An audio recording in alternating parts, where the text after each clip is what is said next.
ये सारे पॉइंट्स हैं, अगर तुम ये कर रहे हो तो इसका मतलब तुम सक्सेसफुल बनोगे लाइफ में। पहला, दे टेक एक्शन। देखो, तुम बहुत सारे अच्छी चीज़ें कंज्यूम करना स्टार्ट कर हो जो कि कम्प्लीटली गुड थिंग है, लेकिन अगर तुम एक्शन लेना स्टार्ट नहीं करोगे तो फिर वो लगेगा क्या कि तुम टाइम वेस्ट कर रहे हो। क्यों? क्योंकि देखो, तुम अगर तुम ओवर एनालाइज करोगे, बहुत ज़्यादा रिसोर्सेज को यूज़ करोगे तो कोई भी डिसीजन को लेने में, समझ रहे हो? तो तुम मोमेंटम को बिल्ड करना ज़्यादा ज़रूरी है। वो कब बिल्ड होगा? जब तुम करना स्टार्ट करोगे, ना कि सिर्फ प्लान कर रहे हो, ठीक ना? तो जब एक्शन लोगे तो खुद ब खुद वो तुम्हारा क्या बोलता है कि फीडबैक को क्रिएट करते हैं, और फीडबैक तुम्हारा जैसे आएगा तुमको क्लैरिटी मिलना स्टार्ट होगा। सो अगर दूसरे लोग क्या करना स्टार्ट करेंगे कि वो सिर्फ प्लान करेंगे, ऐसे करूँगा वैसे करूँगा, परफेक्ट मोमेंट का वेट करेगा, लेकिन नहीं, तुमको एक्शन लेना स्टार्ट करना होगा, लाइक, ठीक ना? दूसरा पॉइंट है तुम्हारा, they cut off low value distraction ruthlessly. देखो, इसमें ना थोड़ा सा ये थोड़ा हार्ड है, लेकिन तुमको अपने आप को सराउंड उस लेवल पे करने होंगे तुम्हारा किसी भी तरह का डिस्ट्रैक्शन, समझ रहा? तो कोई भी जो सक्सेसफुल बनता है लाइफ में, वो ऐसा थोड़ी है कि सुपर ह्यूमन है। बस वही है कि वो अपना टाइम, अपना एनर्जी कहाँ इन्वेस्ट कर रहा है, समझ रहा? वो ज़्यादा इंपॉर्टेंट होता है एज़ कम्पेयर टू कि तुम किसी को भी, कोई भी रैंडम कोई भी इंसान को तुम टाइम दे रहे हो जो तुम्हारा वैल्यू नहीं कर रहा टाइम का, समझ ना? तुम रील्स स्क्रॉल कर रहे हो, समझ ना? शॉर्ट्स देख रहे हो, ठीक ना? Do not binge watch. ये कभी कभी थोड़ा हार्ड हो जाता है, क्योंकि वो एल्गोरिथम ही ऐसा बना दिया कि तुम उसमें फंस जाओगे। मैं भी कभी कभी वो फंसता हूँ, तो इसीलिए ना वो थोड़ा सा ना क्या कि तुम थोड़ा क्लियर हो कि क्या कंज्यूम कर रहे हो, समझ ना? तुम्हारा कोई भी हैबिट हो, कोई भी इनपुट हो, तो वो सोचो कि लाइक ये मेरा जो मैं अभी कर रहा हूँ, वो 3 साल 5 साल में मेरे लिए ये बेनिफिट करेगा कि नहीं। फॉर एग्जाम्पल, तुम जिम जा रहे हो 1 घंटा, तो वो ऑब्वियस सी बात है कि 3 से 5 घंटे वो तुम्हारे 5 साल बाद वो तुमको हेल्प करेगा ही, तो उसको कंटिन्यू करो।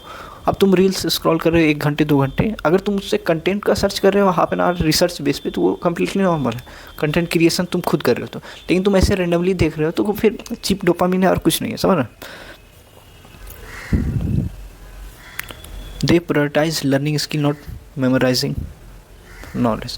ये गलती मेरे में भी था कि हम बहुत सारा चीज़ को सीखने का हम सोचते सीख रहे हैं, लेकिन तुम अगर उस तरीके का नॉलेज को लेकर के तुम इम्प्लीमेंट ही नहीं कर रहे हो तो वो कोई सेंस नहीं बनता। तुम ऐसा स्किल सीखो और तुम उससे अर्न कर रहे हो, या फिर तुम्हारे उस स्किल को सीखने पे तुम्हारा लाइफ इंप्रूव कर रहा है, तो वो ज़्यादा अच्छा है एज़ कम्पेयर टू कि तुम सिर्फ अलग अलग रैंडम नॉलेज को तुम मेमोराइज कर रहे हो या फिर तुम उसको गेन करने का कोशिश कर रहे हो। तो मतलब देखना भी, कंज्यूम करना, तो वो भी पर्पस के साथ।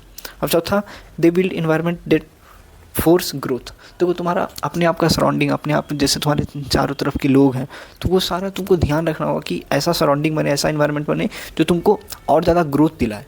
ये थोड़ा हार्ड हो जाता है, ठीक ना? अब तुम हमेशा मोटिवेशन पे रिलाई थोड़ी करोगे, तो तुम्हारा वैसा होना चाहिए। तुम्हारा ऐसा कोई नया शहर हो जहाँ पे तुमको जरूर, वहाँ तुम जाओ, तुम अपना घर छोड़ो, तुम अकेले रहोगे ना तो बहुत कुछ सीखोगे।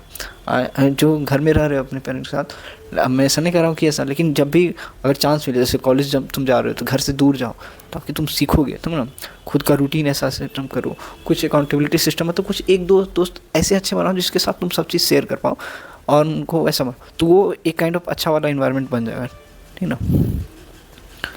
दे delay gratification without feeling like they are missing out.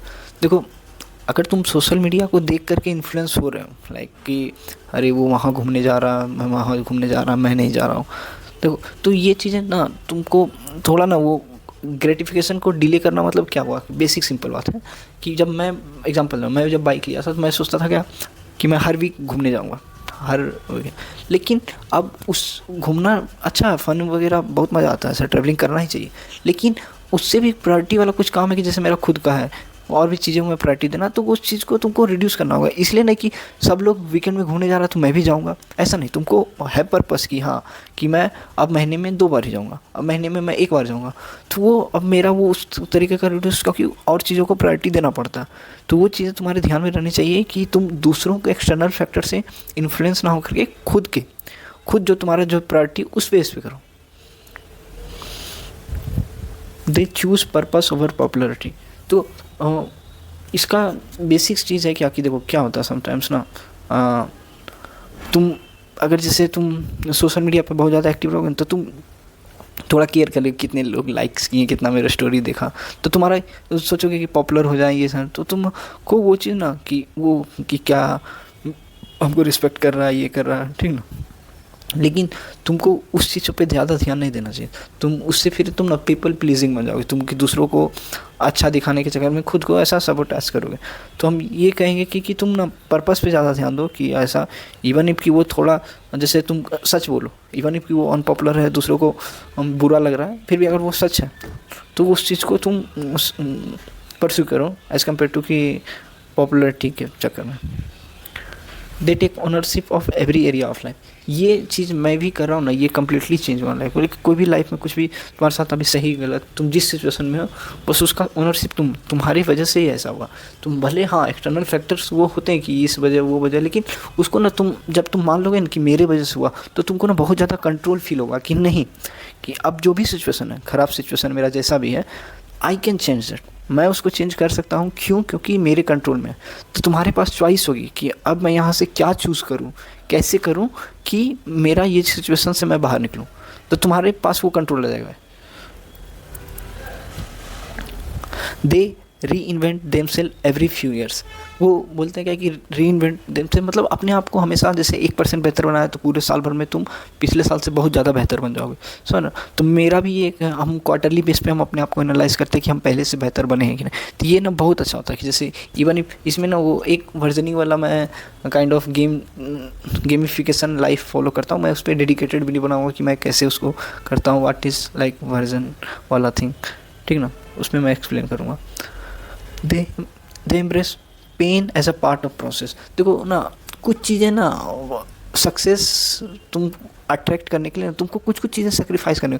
तुम ऐसा नहीं हो सकता कि तुम शाम में 4-5 घंटे दोस्तों के साथ ऐसे फन वन कर रहे हो और लेट नाइट तक ऐसे फालतू की बात बकचोदी जो भी कर रहे हो, फिर तुम सुबह सोचोगे कि उठ के सही टाइम पे हम जिम भी चले जाएंगे। वो तो कुछ चीज़ें ना थोड़ा सा ना सेक्रीफाइस करना होता है। अब इसमें पेन का क्या है, जैसे जिम में भी जाओगे तुम बॉडी पे मसल पे तुम ज़्यादा थोड़ा जोर करोगे, वो करोगे, रेप्स बढ़ाओगे, प्रोग्रेसिव ओवरलोड करोगे, तो पेन होगा। तो वो, लेकिन पेन तुम्हारा क्या है, पार्ट ऑफ योर, मतलब तुम्हारा बॉडी बिल्डिंग की जर्नी, तुम्हारा जो फिजिक तुम चाह रहे हो, तो वो तुम्हारे लाइक जैसा बने, तो वो थोड़ा उसमें पेन करोगे तो चीज़ें होगी। तो बहुत लोग ना अवॉइड करते हैं हार्ड थिंग्स करने का, ठीक ना, जैसे ट्रेन तुम बॉडी करता है, लेकिन तभी करोगे जब तक हार्ड करेगा, तो फिर भी तुम कर रहे हो, ठीक ना। तो कुछ रिस्क लोगे लाइफ में, ऐसा रिस्क जो मतलब बहुत ज़्यादा वो भी ना हो कि एकदम सब चीज़ छोड़ दिए, लेकिन थोड़ा सा डराए भी, और वो तुमको रिजेक्शन को फेस करोगे, कभी कभी अनसर्टेनिटी चीज़ आ जाएगी, ठीक ना। तो ये चीज़ें आएगी, तो इसीलिए पेन को ना गलत मत समझो। पेन तुमको हो रहा है तो अच्छी बात है, अगर तुम उससे सीख रहे हो और उससे तुम ग्रो कर रहे हो, ठीक ना। They stay dangerous even if they are winning. इसका क्या मतलब है? देखो, डेंजरस इन द सेंस कि अरे यार तुम सबको डराने लगे, नहीं, देखो डेंजरस इन द सेंस कि देखो कंफर्ट में हो, तो कंफर्ट तो तुम्हारा एनिमी है। तो सक्सेसफुल इंसान जो होता है कभी भी अपने सक्सेस को ऐसा मतलब होना था, वो हमेशा रहेगा कि नहीं भाई इस चीज़ में मैं आया हूँ, इस मेहनत से आया, तो उसको छोड़ नहीं सकता। तो साथ हमेशा अलर्ट रहेगा और हंग्री रहेगा कि मतलब वो सक्सेसफुल हो गया, तुम ही सोचोगे, उसको बोलते हैं विनिंग इफेक्ट। मतलब क्या कि तुम एक बार सक्सेसफुल हो गया तो तुम और सक्सेसफुल होते चले जाओगे। तो जैसे तुम्हारा अच्छी फिजिक बॉडी होगी तो तुम ऐसा नहीं कि अब बन गई अब कल से नहीं जाएंगे, ऐसा नहीं है। तुम जाओगे, तुम और जाओगे, उसको मेंटेन करोगे, उसको करते रहोगे, फिर तुम हमेशा सीखोगे। अब तुम और कुछ बड़ा, कुछ और अच्छा सोचने का कोशिश करोगे, है ना। तुम फिर जब तुम्हारा पुराना बात याद आएगा, अरे यार कि हम पहले इतना पतले दुबले दिखते थे या फिर इतना मोटे थे, अभी देखो कितने अच्छे फिजिक पे आ गए हैं। तो वो सारा चीज़ मैं बहुत सारा एग्जांपल हम जिम से क्यों रिलेटेड देते, क्योंकि वो मेरा पार्ट ऑफ अच्छा लाइफ से वो चेंज किया, और वो काइंड ऑफ फिजिकल तो तुम रिलेट कर पाओगे अगर तुम एक्चुअल में उस चीज़ को अचीव करोगे। तो ये 10 पॉइंट थे कि तुमको तुम्हारे लाइफ में अगर ये सारी चीज़ें कर रहे हो तो तुम अभी तुमको रिजल्ट नहीं भी दिख रहा ना, तो तुम सक्सेसफुल बन जाओगे।